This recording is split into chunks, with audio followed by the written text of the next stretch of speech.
देखें, देखो क्या आपके पास एम्पियर का परिपतीय नियम, एम्पियर्स सर्किटल लॉ। जैसे कि हमने इससे पहले विद्युत फ्लक्स का पढ़ा है, गॉस का नियम पढ़ा है। सारे नियमों में पहली शर्त क्या होती थी? परिपथ कैसा होना चाहिए? बंद। वैसे यहाँ पे भी है, परिपथ आपका क्या होना चाहिए? बंद होना चाहिए, या फिर उसको यहाँ पे आप क्या बोलोगे परिपथ को? आप इसमें कहोगे वक्र, बंद वक्र के रूप में होना चाहिए परिपथ। ठीक है, तो क्या है एम्पियर का परिपतीय नियम? किसी बंद वक्र के लिए फॉर्मूला क्या है? इसी फॉर्मूले से समझना है ना हमें। क्या है फॉर्मूला? बी डी एल, और ये वेक्टर फॉर्म में है। पहले फॉर्मूला देखते हैं, फॉर्मूले से समझ जाएंगे। और इसका क्या है? क्लोज्ड इंटीग्रल, और इक्वल क्या है?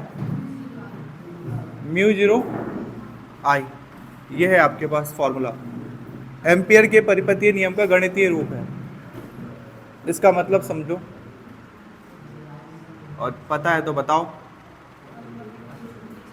कैसे स्टार्ट होगा।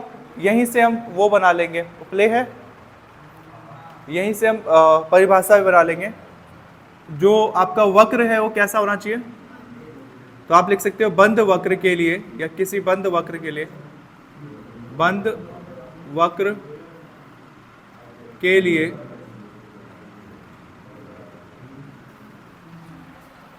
चुंबकीय क्षेत्र का रेखीय समाकलन, बंद वक्र के लिए चुंबकीय क्षेत्र का रेखीय समाकलन धारा I के म्यू जीरो गुना होता है। कैसे समझोगे? ये उसका फॉर्मूला है, फॉर्मूले से हमें समझ में आ जाएगा। B का मतलब क्या होता है? B का मतलब होता है चुंबकीय क्षेत्र। चुंबकीय क्षेत्र का कैसा समाकलन कर रहे हैं हम? लाइन इंटीग्रल, रेखीय समाकलन। तो इसमें जो dl है वो शो कर रहा है रेखा को, रेखीय समाकलन। और समाकलन का चिन्ह कौन सा है? ये जो आगे इंटीग्रेशन है, ये आपका समाकलन शो कर रहा है।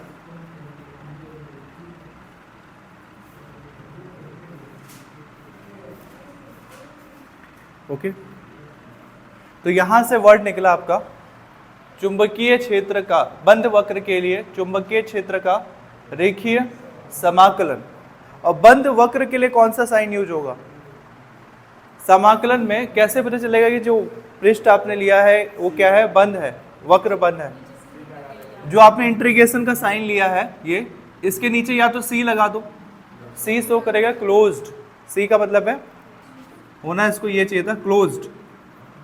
या तो ये लिखो, या तो बंद वक्र को लो, आप हिंदी में लिख दो इसके नीचे बंद, बंद वक्र। एक तीसरा तरीका है, अगर आप सी नहीं लिखना चाहते हो कुछ नहीं, तो ये इंटीग्रेशन के सामने क्या लगा दो? ऐसे गोला बना दो इंटीग्रेशन के चिन्ह में। तो ये सारी चीजें शो करती हैं अगर वक्र कैसा है? बंद है। तो आप इनमें से कुछ भी ले लो, कौन सा लेते हैं? सी लिखना चाहो, बंद वक्र लिखना, हम गोला बना लेते हैं सपोज। ठीक है, तो ये क्या शो कर रहा है? बंद वक्र के लिए। कैसे चलोगे? अच्छा, ये म्यू जीरो आई क्या है? धारा। किस में बहने वाली धारा है ये? वक्र में बहने वाली धारा, या फिर बोलो बंद वक्र में। वक्र को और कुछ कह सकते हो, सर्किट भी कह सकते हैं, परिपथ में बहने वाली धारा, या वक्र में प्रवाहित धारा, प्रवाहित धारा। तो यहीं से बना लो नियम क्या है, नंबरिंग डालो, इसको 1, इसको 2, इसको 3 और इसको 4, इसको 4। कैसे बोलोगे? अच्छा, इसको 1 डालना है, इसको 1 डाल दो तब बस। 0, हाँ ये भी हो सकता है, 0 डाल देते हैं। 1 2 3 4 और ये 5। अब 1 2 3 4 5 फॉलो करो। कैसे नियम बनेगा? पहला क्या है? बंद वक्र के लिए, दूसरा चुंबकीय क्षेत्र का, तीसरा रेखीय, चौथा समाकलन। बंद वक्र के लिए चुंबकीय क्षेत्र का रेखीय समाकलन बंद वक्र में प्रवाहित धारा के कितना गुना होता है? म्यू जीरो गुना होता है। म्यू जीरो और आई के बीच कौन सा चिन्ह है यहाँ पे? गुणा का चिन्ह है, तो ये हो जाएगा म्यू जीरो गुना होता है। ठीक है, तो एम्पियर का सर्किटल लॉ याद हो जाएगा, हो गया होगा अभी तक, 3-4 बार रिपीट कर लोगे ना, फॉर्मूला याद है तो नियम याद हो ही जाएगा ऑटोमेटिक। फॉर्मूला याद है तो बस 1 2 3 4 5 6 से फॉलो करो। बंद वक्र के लिए चुंबकीय क्षेत्र का रेखीय समाकलन बंद वक्र में प्रवाहित धारा के म्यू जीरो गुना होता है। देखो धारा और म्यू जीरो के धारा किसके मल्टीप्लाई में है, म्यू जीरो में। आपको बस ये लिखना है और लिख करके हम इसको डिराइव करेंगे। सिर्फ एम्पियर का परिपतीय नियम अगर आया तो ये आएगा आपके पास 3 नंबर में, ठीक है। 1 नंबर में भी आता है ये प्रश्न, 3 में भी आता है और 5 में भी आता है। 1 नंबर में पूछेगा तो सिर्फ एम्पियर के परिपतीय नियम का गणितीय रूप पूछेगा। गणितीय रूप मतलब ये फॉर्मूला, मैथमेटिकल इंडिकेशन। 3 नंबर में पूछेगा तो पूरा स्टेटमेंट लिखना होगा आपको। बंद वक्र के लिए चुंबकीय क्षेत्र का रेखीय समाकलन धारा के म्यू जीरो गुना होता है। और 5 नंबर में पूछेगा तो उसका डेरिवेशन पूछेगा। आपको पहले ये नियम लिखना होगा, नीचे डिराइव करना होगा। डेरिवेशन भी आसान है इसका, ठीक है। एक लाइन में अगर लिखना हो तो कैसे लिखोगे, बोलो जल्दी से इसको। बंद वक्र के लिए चुंबकीय, ये चमक तो नहीं रहा है कुछ, चुंबकीय क्षेत्र का रेखीय समाकलन, समाकलन इसको मिटा देते हैं, इसी के नीचे लिख देते हैं। ये चमक तो नहीं रहा है, चमक तो नहीं रहा है कैमरे पे। बंद वक्र के लिए चुंबकीय क्षेत्र का रेखीय समाकलन वक्र में या बंद वक्र में प्रवाहित धारा के म्यू जीरो गुना होता है, ठीक है। ये इन्वर्टेड कॉमा बंद कर दो। और फिर ये लिखने के बाद हमें नीचे क्या लिखना है, इसका एम्पियर के नियम का गणितीय स्वरूप ये लिख देना है। ये आपका एम्पियर का नियम है, ठीक है। ये लिखने के बाद हम लिख देंगे यहाँ पे क्या था, बी डी एल। याद रखना बी और डी एल के बीच ये दोनों वेक्टर क्वांटिटी है, और बी और डी एल के बीच याद रखना डॉट प्रोडक्ट है, ठीक है, क्रॉस नहीं है। ये इसका बंद परिपथ के लिए, और ये हो गया म्यू जीरो आई। ये आपका कंप्लीट हो गया एम्पियर का परिपथीय नियम। अब हमें इसको प्रूफ करना है, ठीक है। ये चीज दिमाग में बैठ गया अच्छे से।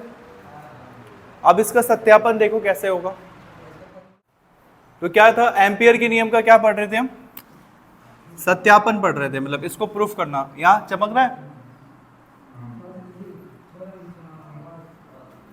एम्पियर के नियम का सत्यापन या निगमन या फिर व्युत्पत्ति, बहुत सारे वर्ड यूज होते हैं। देखो एम्पियर के नियम के सत्यापन के साथ दिक्कत यह है ना कि मतलब 1-2 दिन बाद तो नहीं होगा, स्टार्टिंग में आपको होगा। एम्पियर के नियम के सत्यापन के लिए जो फॉर्मूला हम यूज करते हैं वो फॉर्मूला एक्चुअल में एम्पियर के नियम का अनुप्रयोग है, जो कि अभी हमने पढ़ा ही नहीं है, जो पढ़ेंगे हम नेक्स्ट लेक्चर में, अगले लेक्चर में। तो आपके पास ये जो डायग्राम दिख रहा है, ये डायग्राम है ऐसा कि सीधे धारावाही चालक में यदि करंट बहे, या एक सीधा धारावाही चालक है और धारावाही तो ऑब्वियस सी बात है करंट बहेगा, तो उसके सेंटर से r दूरी पर क्या निकालना है, चुंबकीय क्षेत्र की तीव्रता। ऐसी कंडीशन में आप इसे प्रूफ करोगे एम्पियर के नियम को। आपके पास ये जस्ट एम्पियर के नियम के अनुप्रयोग के रूप में अगला डेरिवेशन आएगा कि अनंत लंबाई के सीधे धारावाही चालक के कारण चुंबकीय क्षेत्र की तीव्रता निकालिए। ये डेरिवेशन इसके बाद आएगा, एम्पियर के नियम के बाद। बट उस एम्पियर के नियम को अगर प्रूफ करना है तो हमें इस फॉर्मूले की यूज, मतलब इस डेरिवेशन से जो फॉर्मूला आता है उसका यूज करना पड़ता है। और ये डायग्राम कैसा है, डायग्राम सिंपल सा है। एक सीधा धारावाही तार है, करंट बह रहा है, इस तार में कोई दूरी मान लो, सेंटर मान लो कि O है, और यहाँ से R दूरी पर एक बिंदु है, इस बिंदु को P मान लो या कुछ भी मान लो। ये R दूरी पर आपको क्या निकालना है, चुंबकीय क्षेत्र की तीव्रता निकालनी है, ठीक है। तो इस केस में आपको किसका यूज करना है, उस डेरिवेशन का जिसमें हेडिंग क्या होगा, अनंत लंबाई के या सीधे धारावाही तार के कारण, या फिर यहीं लिखते हैं सीधे धारावाही तार या चालक के कारण, तार के कारण चुंबकीय क्षेत्र की तीव्रता या चुंबकीय क्षेत्र, इसका फॉर्मूला क्या होता है? देखो, ये फॉर्मूला अभी तक आपने डिराइव नहीं किया है, ये इसके बाद आएगा। एम्पियर के नियम को जब हम डिराइव करेंगे ना, तो एम्पियर के नियम के अनुप्रयोग में ये फॉर्मूला आता है। तो जब ऐसी कंडीशन हो, सीधा धारावाही तार हो और उसके कारण चुंबकीय क्षेत्र की तीव्रता निकालना हो, तो फॉर्मूला क्या है? B बराबर म्यू 0 I अपॉन 2πr। ध्यान देना, कंफ्यूज हम इसमें होंगे क्योंकि ये फॉर्मूला हमने पहले पढ़ा हुआ है, म्यू 0 I अपॉन 2r। ये बायो-सेवर्ट के नियम में जब हम पढ़ते थे कि किसी वृत्ताकार कुंडली के केंद्र पर चुंबकीय क्षेत्र की तीव्रता, तो उसके लिए फॉर्मूला आता था। पर देखो, दोनों फॉर्मूले में एक छोटा सा डिफरेंस है, ये 2r था और ये क्या था? 2πr। ये वृत्ताकार कुंडली के केंद्र पर चुंबकीय क्षेत्र की तीव्रता था, और ये तीव्रता है एक कैसी कुंडली, कैसा धारावाही तार है? चालक है, सीधा। और ये था वृत्ताकार, वृत्ताकार के केस में ये फॉर्मूला आता था। और जब सीधा होगा तार तो उसमें आएगा ये फॉर्मूला। एम्पियर के लॉ को प्रूफ करना बहुत आसान है, बस जो आंसर है उसमें लेफ्ट हैंड साइड वाले को ले लो, इंटीग्रेशन बी डी एल को ले लो, इसे आप खोलते चले जाओ, आंसर ऑटोमेटिक मिलता चला जाएगा। तो ये बस बी आ गया, इक्वेशन 1 डाल के छोड़ो या ऐसे लिख दो। अब यहाँ से लिखो सिंपल, हम इसी चीज को प्रूफ करना चाहते हैं, और ये प्रूफ करके हम क्या लाना चाहते हैं? म्यू 0 I के बराबर। देखते आता है कि नहीं। तो अब लिख सकते हैं हम यदि, या फिर सीधा लिखते हैं B, इधर जगह नहीं बचेगा, इधर से लिखते हैं B dl बराबर, ये लेफ्ट हैंड साइड वाला आपने ले लिया, B dl बराबर, अब देखो क्या आएगा? म्यू 0 I हमें प्रूफ करना है। देखते हैं लास्ट में आंसर म्यू 0 I आता है कि नहीं। तो कैसे होगा? इंटीग्रेशन B dl अगर आपको चाहिए तो सबसे पहले तो डॉट प्रोडक्ट है, तो डॉट प्रोडक्ट हटेगा तो क्या आता है? Cos theta. जब दो वेक्टर का डॉट प्रोडक्ट हो, बीच में डॉट हो, तो अगर ये इंटीग्रेशन हटेगा तो ये क्या आएगा? B dl cos theta. ये हमें पता है, ये आएगा। और क्यों आएगा? क्योंकि हमें पता है कि कभी भी दो वेक्टर अगर है, सपोज एक वेक्टर A है एक वेक्टर B है, दोनों का डॉट प्रोडक्ट है, तो डॉट हटाओगे तो क्या आता है आंसर? कॉस थीटा में आता है। ये हमने 11th के वेक्टर में पढ़ा हुआ है। और क्रॉस हो तो आंसर क्या आता है? क्रॉस प्रोडक्ट हो तो आंसर साइन थीटा आता है। ये अब देखो, यहाँ इंटीग्रेशन का चिन्ह था, ये क्लोज इंटीग्रेशन। हमें पता है इंटीग्रेशन कब यूज होता है? जब हमें छोटी सी चीज को क्या करना हो? बड़ा। और जब भी छोटा चीज हो तो हम उसको किस चीज से दिखाते हैं? डी करके। ठीक है, यहाँ छोटी सी लेंथ थी dl, तो देखो इंटीग्रेशन ना b को जरूरत नहीं पड़ेगी, हमें इंटीग्रेशन किसके लिए जरूरत पड़ेगी? dl के लिए जरूरत पड़ेगी। तो dl की वैल्यू कितनी है वो निकाल लेंगे अभी। तो हम इसका इंटीग्रेशन कर सकते हैं, b और dl ये छोटा सा स्वल्पांश हो गया। dl के इंटीग्रेशन का क्या मतलब हुआ? बस इसी चीज को आगे हमने वो कर दिया है, लिख दिया है। नहीं लगाना तो मत लगाओ, कोई दिक्कत नहीं है। ये शो कर रहा है बस बंद, dl क्या करेगा बाद में? बंद वक्र ही तो बना रहा है। आपको अगर इसकी आदत नहीं है तो आप सीधा भी लिख सकते हो, कोई दिक्कत नहीं है, सीधा लिख सकते हो। बट क्योंकि ये हमें ये प्रूफ करना है लास्ट में, तो हम इसलिए इसको लिख रहे हैं। ये गोला हटाना है तो हटा लो। अच्छा यही होगा कि इसको लगाओ, ये शो करेगा कि किसी बंद वक्र के लिए हो रहा है ये। अब देखो dl का क्या मतलब है? dl है ये छोटा सा हिस्सा, और इंटीग्रेशन करने का क्या मतलब है?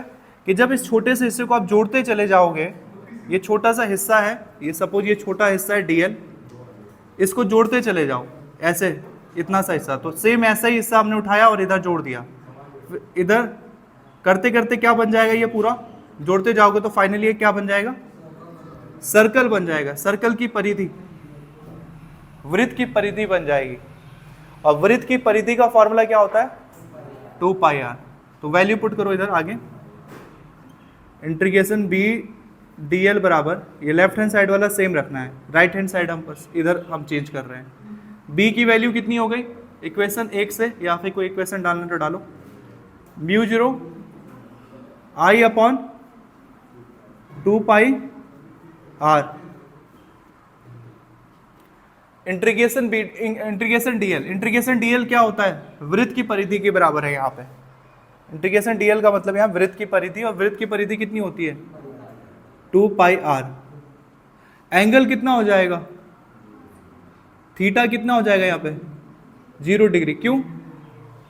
ये एंगल है बी और डीएल के बीच का एंगल, क्योंकि इस केस में अभी हमें डीएल के केस में डीएल की जो दिशा है वही दिशा आल्सो किसकी है?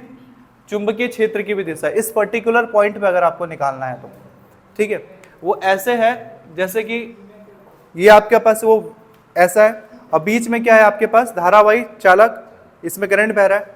मुझे सपोज इस बिंदु पर निकालना है, सपोज ये कोई बिंदु है, इस बिंदु पर मुझे चुंबकीय क्षेत्र की तीव्रता भी निकालनी है और डीएल भी निकालनी है। तो अगर इस बिंदु पर निकालना है ना, तो यहाँ से जो चुंबकीय क्षेत्र की तीव्रता होगी सीधा ऐसे जाएगी आगे की तरफ, और जो डीएल की भी वैल्यू होगी, डीएल भी क्या होगा? सेम ही डायरेक्शन में आगे बढ़ेगा। अगर आप डीएल दिखाना चाहो, ये डीएल है, तो डीएल भी सीधा इसी के साथ आगे बढ़ेगा सेम। अगर मुझे यही चीज इधर चाहिए होगा तो दोनों एक के साथ आगे बढ़ेगा, ठीक है, यदि वृत्ताकार कुंडली पे अगर वो चाहिए। इस केस में क्या होगा? डीएल और बी के बीच में कोई एंगल नहीं बन रहा है, तो उस एंगल को हम क्या कह देंगे? 0 डिग्री। बस वैल्यू पुट करो, आंसर आ जाएगा। इंटीग्रेशन बी डीएल बराबर कुछ कटा 2 पाई आर से 2 पाई आर पूरा पूरा कट गया। cos 0 की वैल्यू कितनी आ जाएगी? cos 0 की वैल्यू 1 आ गई, तो बचा क्या? म्यू 0 आई, ये बच गया, और इनटू cos 0 की वैल्यू 1 का म्यू 0 आई से गुणा करो तो आंसर म्यू 0 आई आना है, और फाइनली ये आ गया। यही चीज क्या करना था हमें? एम्पियर के नियम में प्रूफ। क्या? हाँ, तो कोई नहीं, ये हो गया। देखो कितने लाइन का डेरिवेशन है ये? मात्र एक लाइन, 2 3 4। आपके 4 लाइन में या 4 स्टेप में ये 5 नंबर का डेरिवेशन खत्म हो गया। ओके, तो ये था आपका एम्पियर के नियम का निगमन।